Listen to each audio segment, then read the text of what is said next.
September 2024 শান্তিনিকেতনের বিশ্বভারতী বিশ্ববিদ্যালয়ের এক কৃতি ছাত্রী হঠাৎ করেই সহপাঠী, বন্ধু এবং অধ্যাপকদের কাছ থেকে টাকা ধার করতে শুরু করে। কারোর কাছ থেকে 5,000 তো কোথাও 10,000। কারণ হিসাবে সে জানায় তার বোনের মারাত্মক অ্যাক্সিডেন্ট ঘটে গেছে। অপারেশনের জন্য জরুরি ভিত্তিতে প্রচুর অর্থের প্রয়োজন। বন্ধুদের চোখে জল, শিক্ষকরাও আবেগ আপ্লুত। সবাই মিলে মেয়েটির হাতে তুলে দেয় প্রায় 2,26,000 টাকা। কিন্তু এখানেই টুইস্ট, না তো মেয়েটির বোনের কোনো অ্যাক্সিডেন্ট ঘটেছে, না তো তার কোনো শারীরিক অসুস্থতা আছে। মেয়েটির নাম অনামিকা সিং, বয়স 22 বছর। উত্তরপ্রদেশের বারাণসীর একটি সচ্ছল পরিবারের মেয়ে অনামিকা, আর বিশ্বভারতীতে কলা বিভাগের বেশ গুণী ছাত্রীও বটে। তাহলে প্রশ্ন হলো, অনামিকার টাকা ধার করার প্রয়োজনই বা হলো কেন? আর কি এমন ঘটেছিল যে নিজের বোনের অ্যাক্সিডেন্টের গল্প বানাতে গেল? আর এই সব কিছুর উত্তর লুকিয়েছিল তার মোবাইল স্ক্রিনে, একটা ছোট্ট অ্যাপ্লিকেশন যেখানে লাল এবং সবুজ রঙের দুটো বাটন। আর তার উপরেই টাকা ইনভেস্ট করলে নাকি 1 মিনিটেই টাকার দ্বিগুণ হয়ে যায়। এই অ্যাপেই অনামিকা তার নিজের জমানো সব টাকা খুইয়েছিল। বন্ধুদের কাছ থেকে ধার নেওয়া 2,26,000 টাকাও নিমেষে হাওয়া হয়ে গেছিল জাস্ট এই অ্যাপের মাধ্যমেই। আর যতক্ষণে এটা সে বুঝতে পারে ততক্ষণে অনেক দেরি হয়ে গেছে। ধারের টাকা শোধ দেওয়ার চাপ আসতে থাকে। অনামিকা লজ্জায় পড়ে যায়। ধীরে ধীরে তার মানসিক চাপ বৃদ্ধি পেতে থাকে। আর দেখতে দেখতেই এই মানসিক চাপ সুইসাইডাল ডিপ্রেশনে বদলে যায়। 5ই সেপ্টেম্বর 2024 বিশ্বভারতীর আম্রপালি গার্লস হোস্টেলের নিজের ঘর থেকেই অনামিকার নিথর দেহ মেলে। সে চিরদিনের জন্য চলে যায় এই দুনিয়া ছেড়ে। কিন্তু গল্পটা এখানেই শেষ নয়। পুলিশ অনামিকার ফোন ট্র্যাক করে জানতে পারে অনামিকাকে মৃত্যুর দিকে ঠেলে দেওয়া হয়েছিল। কিন্তু কিভাবে? আর ফোনের অ্যাপ্লিকেশনটাই বা কি ছিল? কিভাবে ওই অ্যাপ্লিকেশন অনামিকাকে ট্র্যাপে ফেলেছিল এবং মৃত্যু পর্যন্ত পৌঁছে দিল? আর কিভাবেই বা এই ট্র্যাপ থেকে নিজেকে বাঁচাতে পারবেন? আর এই সব প্রশ্নের উত্তর চলুন জেনে নেওয়া যাক আজকের এই ভিডিওর মাধ্যমে। নর্মালি আপনি হ্যাকার শব্দটার সঙ্গে বেশ পরিচিত, রাইট? আসলে যদি কেউ কোনো কম্পিউটার সিস্টেম, সিকিউরিটি নেটওয়ার্ক বা ওয়েবসাইট কোডিংয়ের ত্রুটি ধরে ফেলে দূর থেকেই ওই সিস্টেমকে অ্যাক্সেস করতে পারে, তাহলে সেটাই হলো হ্যাকার। আর এভাবেই যদি কেউ আপনার ব্যাংক অ্যাকাউন্টের অ্যাক্সেস পেয়ে যায়, তাহলেও আপনার ব্যাংক অ্যাকাউন্ট জাস্ট ফাঁকা। আবার কখনো কেউ ইমেল, হোয়াটসঅ্যাপ মেসেজ বা SMS এর মাধ্যমে লিঙ্ক প্রোভাইড করে ট্রিক করার চেষ্টা করে, যাতে আপনি আপনার পাসওয়ার্ড নিজে থেকেই দিয়ে দেন। এটাও আসলে এক ধরনের হ্যাকিং সিস্টেম। কিন্তু অদ্ভুত বিষয়, আজকের এই ঘটনার সঙ্গে হ্যাকিং সিস্টেমের দূর পর্যন্ত কোনো সম্পর্ক নেই। আপনি ভাবছেন এটা কিভাবে সম্ভব? হ্যাক না করেও কিভাবে অনলাইন থেকে টাকা চুরি করা সম্ভব? কিন্তু হ্যাকিং হোক বা অন্য কিছু, আপনার পা ফাঁদে পড়েছে মানে গড়বড় আপনার জন্য বড়ই হবে। না তো এটা কোনো পাসওয়ার্ড হ্যাকিং, আসলে ইনিশিয়ালি এটা একটা সাইকোলজিক্যাল হ্যাকিং।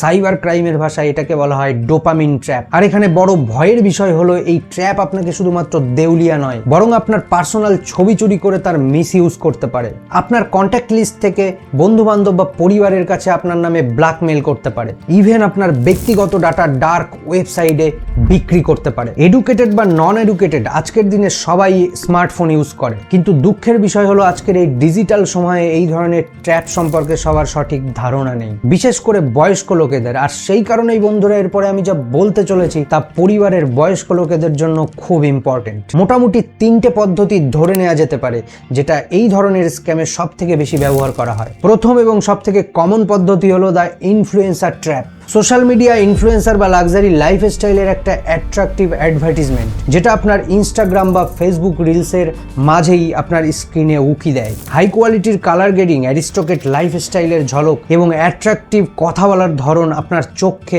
ওই মুহূর্তের জন্য দাঁড় করিয়ে দেয়। আর এরপরেই ইনফ্লুয়েন্সার মডেলকে বলতে শোনা যায়, আমার কাছে 2 মাস আগেও 10টা টাকা ছিল না, আর আজ আমি লাখপতি। শুধু একটা অ্যাপ্লিকেশনের এই লাল এবং সবুজ রঙের ওপর প্রেডিক্ট করেই আমি প্রতিদিন 10,000 টাকা ইনকাম করি। আর এটা এমন ভাবে বলা হয় যেটা শোনার পর মাইন্ড সাইকোলজিক্যালি একটু দুর্বল হয়ে পড়ে। আর তারপরেই আসল ব্রহ্মাস্ত্র। বিশ্বাস না হলে আমার লাইভ ব্যাংক অ্যাকাউন্ট ডিটেলস দেখে নাও বলেই একটা ব্যাংক অ্যাকাউন্টের ডিটেলস ভেসে ওঠে স্ক্রিনে, যেটা আসলে একটা ভুয়ো এবং কৃত্রিম ব্যাংক অ্যাকাউন্টের ডিটেলস। আর দ্বিতীয় পদ্ধতি হলো দ্য ফেক জব লোড। এখানে ইউজ করা হয় এমপ্লয়মেন্ট ট্র্যাপ, যেরকম এই হায়দ্রাবাদের খবরটি। টেলিগ্রামের মাধ্যমে পরিচালিত একটি ক্রিপ্টোকারেন্সি ভিত্তিক পার্ট টাইম জব, যেখানে 38 বছর বয়সী মধ্যবয়সী একজন ব্যক্তি খুইয়েছেন 1,29,00,000 টাকা। আসলে আপনার হোয়াটসঅ্যাপ বা টেলিগ্রামে এমন SMS তো আসতেই থাকে, যেটা দেখে মনে হয় এটা অ্যামাজন, রিলায়েন্স বা এরকম রেপুটেটেড কোম্পানির HR ডিপার্টমেন্ট থেকে সেন্ড করা হয়েছে। লেখা থাকে সোশ্যাল মিডিয়ার ভিডিও লাইক করার জন্য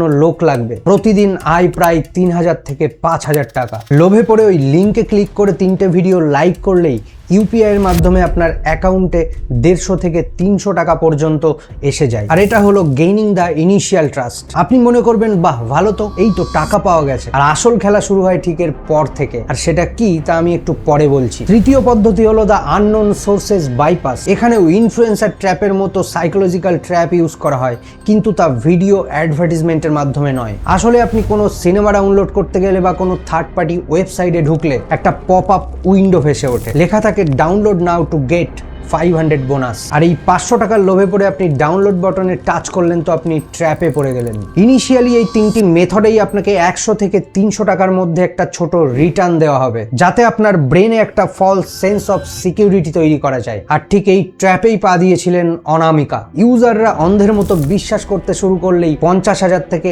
1 লাখ টাকার মতো একটা বড় ইনভেস্টমেন্ট করতে বলা হয়। ইউজাররা অন্ধের মতো বিশ্বাস করতে শুরু করলেই 50,000 থেকে 1 লাখ টাকার মতো বড় অ্যামাউন্ট ইনভেস্ট করতে বলা হয়। কিন্তু এই বড় অ্যামাউন্টটা সিস্টেমে ঢুকলেই ব্যাক এন্ডের অ্যাডমিনরা জাস্ট এক ক্লিকেই রেজাল্ট ম্যানুপুলেট করে ইউজারের অ্যাকাউন্ট জিরো করে দেয়। আর এরপর শুরু হয় মেন্টাল কন্ডিশনিং। লস রিকভারির বাহানায় ইউজারকে দিয়ে বড় বড় অ্যামাউন্টের ইনভেস্ট করানো হয়, ঠিক যতক্ষণ না পর্যন্ত ইউজার কমপ্লিটলি দেউলিয়া হচ্ছে। আর টাকা শেষ হয়ে গেলে এই ফাইন্যান্সিয়াল ফ্রড কনভার্ট হয়ে যায় ব্ল্যাকমেইলিং র্যাকেটে, যেখানে পার্সোনাল ডাটা ডার্ক ওয়েবে লিক করে দেওয়ার এবং ভুয়ো আইনি নোটিশ দেখিয়ে ইউজারকে জাস্ট ভয় দেখানো হয়। আর আলটিমেট পজিশনেই অনামিকার মতো মৃত্যু। এবার প্রশ্ন হলো, এখান থেকে নিজেকে সিকিউর রাখা কি সম্ভব? হ্যাঁ, অবভিয়াসলি সম্ভব। প্রথমত হোয়াটসঅ্যাপ, টেলিগ্রামের লিঙ্ক ক্লিক করে অ্যাপ্লিকেশন ডাউনলোড করা থেকে দূরে থাকুন।